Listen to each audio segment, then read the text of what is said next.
What is up, my friends? You are very welcome along to our relieved player ratings here on Anfield Agenda. I feel like I've said that for the last 2 weeks now. After Liverpool beat Newcastle at the death by 3-2, Rio Ngumoha steals the show right at the end. If you haven't joined us before, this is what you can expect. I'm going to go through the referee, the players, the substitutes, and our manager, giving them all a score out of 10. You'll see 2 player rating scores. The one in the upper right-hand corner is the average Anfield Agenda viewer score, and the large square in the middle is my score. So if you'd like to be included moving forward, make sure you join the Anfield Agenda WhatsApp community, or you can feel free to play along in the comments. If you enjoy the video, don't forget to drop a like, and of course we'd love you to hit that subscribe button. Loads to get through, so let's get going with Simon Hooper. I think you know where I'm going to go with this one. Shouldn't have been given this game. Again, made a mess of the game, in my opinion, in many instances. Let Newcastle away with way too much early doors. I was counting up the fouls from some of those Newcastle players like Kieran Trippier, and he was able to get away with 2, 3, 4 fouls, whereas as soon as one of our boys touched the Newcastle player, free kick and yellow cards dished out like confetti. So Hooper, for me, I've given him a 4. The Anfield Agenda audience have gone for a 4.8. But again, big games, I don't think he's fit to referee. Just my opinion on it. Next up, Allison Becker. I find this one a difficult one, the score, folks, to be honest with you, because very good under the high ball and what he had to deal with, which was quite a bit. But again, goal-wise, could he have done much about it? Did he need to come rushing out for the Newcastle goal that flicked past him? I'm unsure. All in all, though, I found it hard to get a read on Allison today in his performance. Good with the ball at his feet. I'll give him his credit there. So overall, I've gone for a 6. And the audience has gone a little bit higher with a 6.6. I don't want to be dishing out 6.5, 7s, though, when we're conceding 2 for 4 games in a row now. But, again, we do love Ali. He is the best in the world. Next up, Dominik Szoboszlai, who was your Anfield Agenda man of the match and a very deserving winner as well. I thought Dominik Szoboszlai was absolutely incredible. Did not look out of place at right back, put in a hell of a shift, and when he drifted forward later in the game, looked the business as well. You can just rely on this guy. He is ready, he is primed, and as he said earlier on, he's not giving up his place in the starting 11, and why would he? He's been really, really good. Today, Dominik Szoboszlai gets a 9 from me and a 7.9 in the average scores for the viewers. Next up, Ibrahima Konate. Look, you don't need me to say he's been all over the place. You've got journalists like Lewis Steele writing about it, saying he's been off for a while. We need to sort this out, and it needs to be resolved by us bringing in another centre-back, in my opinion. Konate, for whatever reason, hasn't agreed to deal with Liverpool. We need to seize the control of the situation and sort it out, because we can't play like this again. So tonight, I'm giving Konate a 4, and the Anfield Agenda audience have gone for a score of 3.7. Virgil. Now, I actually thought Wirtz did quite well today, for what it's worth. Under the high ball, I thought he was dominant aerially. Every time he was put into a battle, he seemed to win it aerially. But he can't control everything around him. Yes, he is somewhat babysitting Milos Kerkez to the left a little bit, but he needs a better partner alongside him. So for me, I thought Wirtz put in a good shift tonight. So I'm going to give our captain a score of 7. And the Anfield Agenda audience went a bit lower with an average score for Virgil of 6.4. Next up, Milos Kerkez. Again, this guy will never be found lacking in the fight or the desire category, but he still needs to hone his craft a little bit, be a little bit more measured in what he does. The first Newcastle goal, I don't know what he was doing with that Bruno Guimaraes header. I've looked at it a few times and I still can't figure it out. He ends up with his back to Bruno as Bruno's climbing on him to header it. Needs to be stronger. First week, he looked like he was just trying too much to please. He will get there. He will. You can see all the attributes he has. But big call for Arnold to make against Arsenal. Is Milos ready to start that game just yet? Not sure, in all honesty. But very happy he is a Liverpool player. And tonight, I've given him a score of 5. And the Anfield Agenda audience got a bit higher with a 5.4. Next up, Ryan Gravenberch. Firstly, what a goal. Wow. Secondly, welcome back, Ryan. And thirdly, he got an early yellow and managed himself through the game well. It's great to have him back. I think we will look better when we have him and Maka playing both in midfield. But for today, thank you, Ryan, for that goal. Absolute belter. Great to have him back. I'm giving him a 6.5. And the audience is going a little bit higher with a 7.1. Let me know in the comments whether you agree or disagree with that one. I want to address Newcastle fans for a moment, if I can, if there's any watching this video. So, obviously, bragging rights are with us at the minute, and I'm very much enjoying that. But if you're a Newcastle fan, what you learned tonight was even down to 10 men, those boys are playing for the shirt, for the manager, for the fans inside that stadium. They did put it all out there, leave it all out there. And yes, a little bit too rash in some of the challenges, but I think Newcastle fans should take some pride from that performance because their players really did put in a good shift. So I want to just mention that before it all goes unnoticed.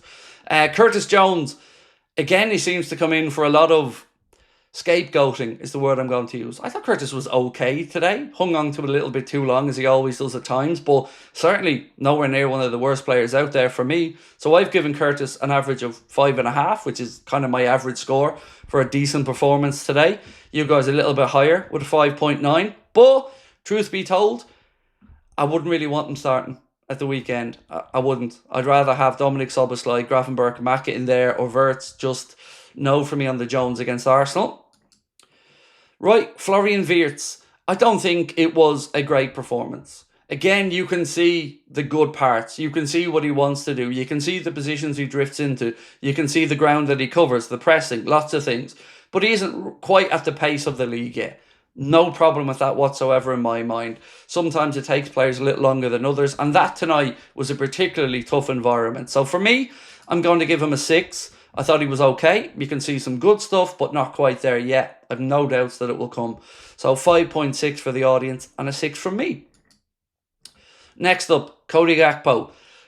This was one I struggled with to give a score on because I thought Cody did okay. Didn't shirk from the fight up there. We probably could have held on to the ball a bit more on occasion, and we were lumping balls forward that were just being turned back over to us, and our forwards weren't able to really make it stick. But he has moments, and he always chips in with his far into goals in the season as well. So for me tonight, for Cody, I'm going for a 6.5. And the Anfield Agenda audience feel that's a bit too generous. They've gone a little bit lower with an average score there of 6.1. Next up, Mohamed Salah. I say this with all love, but we need to be able to take him off the pitch when he isn't playing well, to protect his legs and to give us another option. Tonight was another example of a game that passed by Mohamed Salah in the main. Doesn't mean he doesn't want to be there. Doesn't mean anything negative other than, for whatever reason, we're not seeing the same Mo. I don't know what that is. Is it the Ogo? Is it the change around in the club? I don't know, but I know I want to see the Mo we love back. So tonight, I'm going to give him what I think is an honest score of 5.5. And the audience went a little bit lower with a score of 5. Do let me know in the comments where your heads are at with Mo so far and what we've seen this season. Hugo Ekitike, 3-3, and has kind of gone under the radar. We've heard about United's 220 million strike force. We've heard about Arsenal bringing in Gyökeres. This guy has quietly gone about his business, scoring in all kinds of different goals. Today, that finish was absolute class again. Delighted we brought him in. Delighted he's a Liverpool player. And delighted that he was able to ram those jeers back down the Newcastle fans' throats. Well done, Hugo. Fantastic start to your Liverpool career. He gets an 8 from me and a 7.7 for the very hard taskmasters of the Anfield Agenda audience. Next up, Conor Bradley. I think he get a record there for nearly one of the quickest yellow cards I've seen. Great to have him back. Him and Gomez will be more option for the manager moving forward. As we know, Jeremy is out until after the September international break. So good to have him back in. Hopefully he can stay fit now for a while. Again, we didn't get too much time to see him today, so I'm going to give him a score of 6, which is, as I said, roughly my average, and then a 5.5 from the audience. Fede. Again, loved what I seen when he came on. He just has the fire in his belly. Something looks different about him this season. He looks like he's ready, he's zoned in, and when he gets the minutes in his legs and gets the match fitness, I think he'll become a proper option for Arna. So today, very good when he came on. Loved him putting himself about. I'm going to give him a score of 7. The 5.7 for me feels a little bit low from the audience, but I'm going to back Fede this season, so 7 for me. Harvey Elliott. This is the one I struggle with this week. There's always a player, and I don't really remember much of what Harvey did when he came on. Maybe I was blinded by rage and anger at that point with the capitulation and the way the game was going. So I've gone for an average of a 5.5, and the audience have gone a little bit lower with a score there for Harvey of 5.3. Now, the star boy, and look, there was so much about this goal that I want to talk about. The step over from Dominik Szoboszlai was absolutely world class, but here's what impressed me most about Rio.